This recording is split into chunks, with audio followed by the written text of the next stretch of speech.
Hi అండి, అందరు ఎలాగున్నారండి? ఈ రోజు అండి అరటికాయ బజ్జీ వేస్తున్నానండి. అరటికాయ మీద ఉన్న పపర ఈ విధంగా తీసుకుందామండి. అరటికాయ బజ్జీకి ఈ సైజు ముక్కలు కట్ చేసుకుంటే సరిపోతుందండి.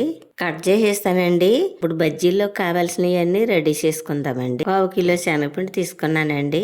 1 స్పూన్ పసుపు, చిటికెడు కారం, కొంచెం సాల్ట్, చిటికెడు వాము తీసుకుని ఈ విధంగా కలుపుకుందామండి. కొంచెం నీళ్లు పోసుకుందామండి. ఈ విధంగా కలుపుకోవాలండి.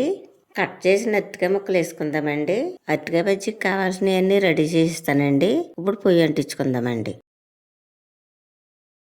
మూకుడు పెట్టెక్కింది, ఆయిల్ వేసుకుందామండి. ఆయిల్ పెట్టెక్కింది, అరటికాయ బజ్జీలు వేసుకుందామండి. అరటికాయ బజ్జీలు వేగిపోయి తీసి పక్కన పెట్టుకుందామండి. అరటికాయ బజ్జీలు రెడీ అయిపోయినాయండి.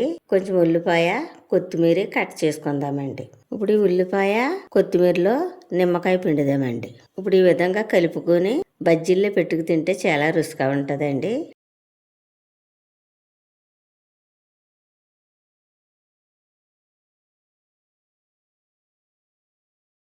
అరటికాయ బజ్జీలు చాలా బాగున్నాయండి. చాలా రుచిగా ఉన్నాయండి.